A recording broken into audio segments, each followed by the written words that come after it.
ನಮಸ್ಕಾರ ಎಲ್ಲರಿಗೂ ನಮ್ಮ ಶಶಿ ಮನೆ ಊಟ ಚಾನೆಲ್ಗೆ ಸ್ವಾಗತ.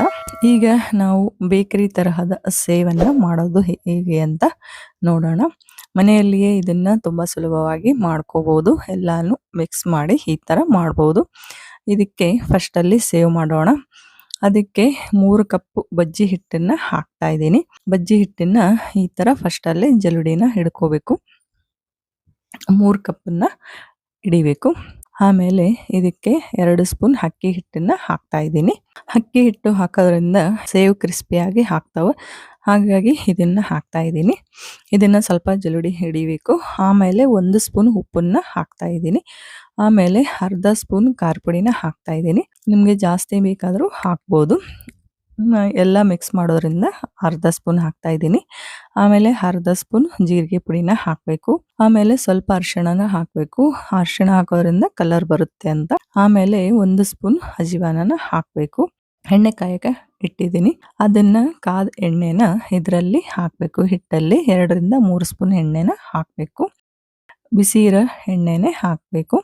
ಇಲ್ಲಾಂದ್ರೆ ಅವು ಎಣ್ಣೆನ ಹೀರ್ಕೊಂತಾವ ತಣ್ಣಂದ ಹಾಕಿದ್ರೆ. ಆಮೇಲೆ ಹಾಕಿ ಇದನ್ನ ಚೆನ್ನಾಗಿ ಕಲಿಸ್ಬೇಕು. ಈ ತರ ಕಲಿಸ್ಬೇಕು. ಯಾರೆಲ್ಲ ಇನ್ನೂ ನಮ್ಮ ಚಾನೆಲ್ಗೆ ಸಬ್ಸ್ಕ್ರೈಬ್ ಮಾಡಿಲ್ಲ ಸಬ್ಸ್ಕ್ರೈಬ್ ಮಾಡಿ, ಬೆಲ್ ಐಕಾನ್ ಆನ್ ಮಾಡಿ. ನಮ್ಮೆಲ್ಲ ವಿಡಿಯೋಗಳು ನಿಮಗೆ ತಲುಪುತ್ತವೆ. ಆಮೇಲೆ ಹಿಟ್ಟಿಗೆ ಸ್ವಲ್ಪನೇ ನೀರು ಹಾಕಿ ನಾದಬೇಕು. ಒಂದೇ ಸಲ ಜಾಸ್ತಿ ನೀರು ಹಾಕಬೇಡಿ. ಆಮೇಲೆ ಈ ತರ ಸ್ವಲ್ಪನೇ ಹಾಕಿ ಚೆನ್ನಾಗಿ ನಾದಬೇಕು. ಹಿಟ್ಟನ್ನ ಪೂರಾ ಗಟ್ಟಿಗೂ ನಾದಬಾರ್ದು, ಪೂರಾ ಅಳಸನೂ ನಾದಬಾರ್ದು. ಮೀಡಿಯಂ ಇರಬೇಕು ಹಿಟ್ಟು. ಇಷ್ಟು ಇರಬೇಕು. ಆಮೇಲೆ 1 ಚಿಟಿಕೆ ಸೋಡಾ ಪುಡಿನ ಹಾಕಬೇಕು. ಹಾಕಿ ಇದನ್ನೆಲ್ಲ ಹೀಗೆ ಚೆನ್ನಾಗಿ ಕಲಿಸ್ಬೇಕು. ಹಿಟ್ಟು ಈ ಥರ ಇರಬೇಕು. ಈ ಥರ ಇದ್ದರೆ ಸೇವ್ ಮಾಡೋಕ್ಕೆ ತುಂಬ ಈಸಿಯಾಗಿ ಬರುತ್ತೆ. ಈ ಥರ ಬಿಲ್ಲೆನ ಹಾಕಬೇಕು. ಹಾಕಿ ಇದರಲ್ಲಿ ಹಿಟ್ಟಿಟ್ಟು ಡೈರೆಕ್ಟಾಗಿ ಎಣ್ಣೆಲೆ ಹಾಕ್ತಾ ಇದ್ದೀನಿ. ನೀವು ಬೇಕಂದರೆ ಪ್ಲೇಟ್ ಮೇಲೆ ಅಥವಾ ಪೇಪರ್ ಮೇಲೆ ಹಾಕ್ಬೋದು. ನಾನು ಡೈರೆಕ್ಟಾಗಿ ಎಣ್ಣೆಲೆ ಹಾಕ್ತಾ ಇದ್ದೀನಿ. ಹಾಕಿ ಇದನ್ನು ಚೆನ್ನಾಗಿ ಫ್ರೈ ಮಾಡಬೇಕು. ಈ ಥರ 2 ಸ್ಪೂನ್ ತಗೊಂಡು ಈ ಥರ ತಿರುವಿ ಹಾಕ್ತಾ ಇರಬೇಕು. ಒಂದೇ ಸ್ಪೂನ್ಲೇ ಮಾಡಿದರೆ ಅವು ಮುರಿತಾವ. ಹಾಗಾಗಿ ಈ ಥರ ಮಾಡ್ತಾ ಇದ್ದೀನಿ. ಆಮೇಲೆ ಇದು ಆಯಿತು. ಇದನ್ನ ತೆಗಿಬೇಕು. ತೆಕ್ಕೊಂಡು ಒಂದು ಪ್ಲೇಟಿಗೆ ಇಟ್ಕೊಳ್ಳೋಣ. ಈಗ ಇವು ಮಸಾಲ ಶೇಂಗಾನ ಮಾಡ್ತಾ ಇದ್ದೀನಿ. ಮಸಾಲೆ ಶೇಂಗಾನು ಮನೆಯಲ್ಲೇ ಮಾಡ್ತಾ ಇರೋದು. ಇದಕ್ಕೆ 1 ಸ್ಪೂನ್ ಕಡಲೆ ಹಿಟ್ಟನ್ನ ಹಾಕ್ತಾ ಇದ್ದೀನಿ. ಹಾಕಿ ಈಗ ಜಲ್ಲಡಿನ ಹಿಡಿಬೇಕು. ಅದನ್ನು ಚೆನ್ನಾಗಿ ಜಲ್ಲಡಿ ಹಿಡಿದು ಆಮೇಲೆ ಇದಕ್ಕೆ 2 ಸ್ಪೂನ್ ಅಕ್ಕಿ ಹಿಟ್ಟನ್ನು ಹಾಕ್ತಾ ಇದ್ದೀನಿ. ಅಕ್ಕಿ ಹಿಟ್ಟು ಹಾಕೋದ್ರಿಂದ ಕ್ರಿಸ್ಪಿಯಾಗಿ ಆಗ್ತಾವ. ಹಾಗಾಗಿ ಅಕ್ಕಿ ಹಿಟ್ಟನ್ನು ಹಾಕ್ತಾ ಇದ್ದೀನಿ. ಅದನ್ನು ಜಲ್ಲಡಿ ಮಾಡಬೇಕು. ಆಮೇಲೆ ಇದಕ್ಕೆ ಅರ್ಧ ಸ್ಪೂನ್ ಜೀರಿಗೆ ಪುಡಿನ ಹಾಕ್ತಾ ಇದ್ದೀನಿ. ಆಮೇಲೆ ಅರ್ಧ ಸ್ಪೂನ್ ಅಜಿವಾನನ ಹಾಕ್ತಾ ಇದ್ದೀನಿ. ಆಮೇಲೆ ಅರ್ಧ ಸ್ಪೂನ್ ಉಪ್ಪನ್ನ ಹಾಕ್ತಾ ಇದ್ದೀನಿ. 10 ಸ್ಪೂನ್ ಖಾರ ಪುಡಿನೂ ಹಾಕಿದ್ದೀನಿ. ಆಮೇಲೆ ಇದಕ್ಕೆ ಬೆಳ್ಳುಳ್ಳಿನ ಈ ತರ ಕುಟ್ಟಿ ಹಾಕ್ತಾ ಇದ್ದೀನಿ. ಬೆಳ್ಳುಳ್ಳಿ ಹಾಕೋದ್ರಿಂದ ಅದರದ್ದು ಫ್ಲೇವರ್ ತುಂಬಾ ಚೆನ್ನಾಗಿರುತ್ತೆ, ಟೇಸ್ಟ್ ಚೆನ್ನಾಗಿರುತ್ತೆ. ಹಾಗಾಗಿ ಇದನ್ನ ಹಾಕ್ತಾ ಇದ್ದೀನಿ. ಹಾಕಿ ಇದನ್ನೆಲ್ಲ ಫಸ್ಟ್ ಅಲ್ಲಿ ಸ್ವಲ್ಪ ಕಲಿಸ್ಬೇಕು.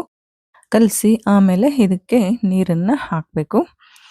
ಇದು ಪೂರ ಗಟ್ಟಿನೂ ಆಗಬಾರ್ದು, ಪೂರ ಹಳಸನೂ ಆಗಬಾರ್ದು. ಮೀಡಿಯಂ ಆಗಿ ಕಲಿಸ್ಬೇಕು. ಈ ಥರ ಚೆನ್ನಾಗಿ ಕಲಿಸ್ಬೇಕು.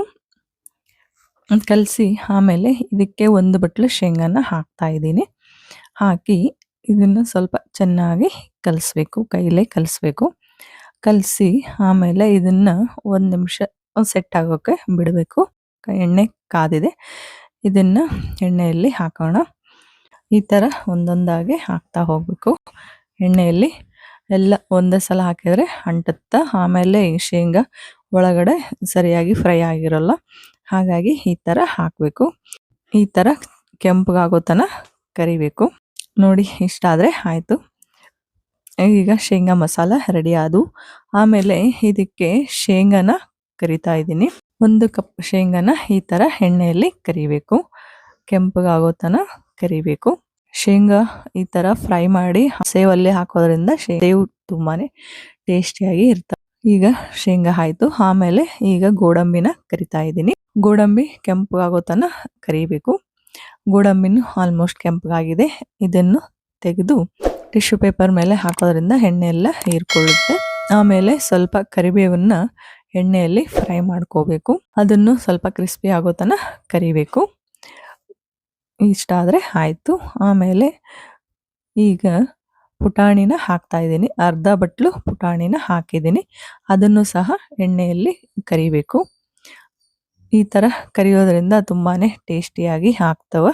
ಇವು ಈಗ ಕೆಂಪಗಾದವು. ಪುಟಾಣಿನೆಲ್ಲ ತೆಕ್ಕೊಂಬಿಡೋಣ. ಎಲ್ಲಾನು ತೆಗೆದು ಆಮೇಲೆ ಇದನ್ನ ಒಂದು ಪ್ಲೇಟಿಗೆ ಹಾಕಿ ಇಟ್ಕೋಬೇಕು. ನೋಡಿ, ಶೇಂಗಾ ಕಡಲೆ ಎಲ್ಲಾನು ಫ್ರೈ ಮಾಡ್ಕೊಂಡಿರೋದು ಈ ಥರ ಪ್ಲೇಟಿಗೆ ಹಾಕಬೇಕು. ಆಮೇಲೆ ಈಗ ಅವಲಕ್ಕಿನ ಹಾಕ್ತಾ ಇದ್ದೀನಿ. ಅರ್ಧ ಬಟ್ಲು ಅವಲಕ್ಕಿನ ಈ ಥರ ಎಣ್ಣೆಯಲ್ಲಿ ಕರಿಬೇಕು. ಅವು ಕ್ರಿಸ್ಪಿ ಆಗೋ ತನಕ ಕರಿಬೇಕು. ನೋಡಿ, ಈ ಥರ ಆಗಿವೆ ತೆಕ್ಕೋಬೇಕು. ಎಲ್ಲಾನು ಎಣ್ಣೆನೆಲ್ಲ ಬಸ್ದುಬಿಟ್ಟು ಆಮೇಲೆ ತೆಗೆದು ಒಂದು ಟಿಶ್ಯೂ ಪೇಪರ್ ಮೇಲೆ ಹಾಕಬೇಕು. ಅದೆಲ್ಲ ಎಣ್ಣೆ ಹೀರ್ಕೊಳ್ಳುತ್ತೆ ಟಿಶ್ಯೂ ಪೇಪರು. ನೋಡಿ, ಎಲ್ಲಾನು ಈಗ ರೆಡಿಯಾಗಿವೆ.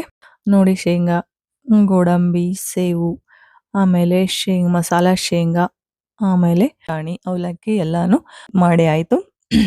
ಈಗ ಇದನ್ನೆಲ್ಲಾನು ಒಂದು ದೊಡ್ಡ ಪಾತ್ರೆ ತಗೊಂಡು ಅದರಲ್ಲಿ ಒಂದೊಂದೇ ಆಗಿ ಎಲ್ಲಾನು ಹಾಕಬೇಕು. ಇದಕ್ಕೆ ಶೇಂಗಾ, ಆಮೇಲೆ ಗೋಡಂಬಿನ ಹಾಕಬೇಕು, ಆಮೇಲೆ ಅವಲಕ್ಕಿನ ಹಾಕಬೇಕು, ಆಮೇಲೆ ಪುಟಾಣಿನ ಹಾಕಬೇಕು. ಈ ಥರ ಎಲ್ಲಾನು ಒಂದೊಂದಾಗಿ ಹಾಕಬೇಕು. ಇವೆಲ್ಲಾನು ಹಾಕಿ ಕಲಿಸ್ಬೇಕು ಚೆನ್ನಾಗಿ. ನೀವು ತುಂಬಾ ಸುಲಭವಾಗಿಯೇ ಮಾಡ್ಕೋಬೋದು. ಸೇಮ್ ಬೇಕ್ರಿ ತರಹನೇ ಟೇಸ್ಟ್ ಇರ್ತಾವ. ಇದನ್ನೊಂದ್ಸಲ ತಪ್ಪದೇ ಟ್ರೈ ಮಾಡಿ. ಹೇಗಾಯ್ತಂತ ನನಗೆ ಕಾಮೆಂಟಲ್ಲಿ ತಿಳಿಸಿ. ನೋಡಿ, ಇವು ಶೇಂಗಾ ಮಸಾಲ ಹಾಕಿದ್ದೀನಿ. ಈಗ ಸೇವನ್ನ ಹಾಕಬೇಕು. ಈ ಥರ ಎಲ್ಲಾನು ಹಾಕಿ ಆಮೇಲೆ ಇವನ್ನೆಲ್ಲ ಸ್ವಲ್ಪ ಪುಡಿ ಮಾಡಬೇಕು. ಈ ಥರ ಪುಡಿ ಮಾಡ್ಕೋಬೇಕು. ಮಾಡಿ ಎಲ್ಲಾನು ಈ ಥರ ಚೆನ್ನಾಗಿ ಕಲಿಸ್ಬೇಕು.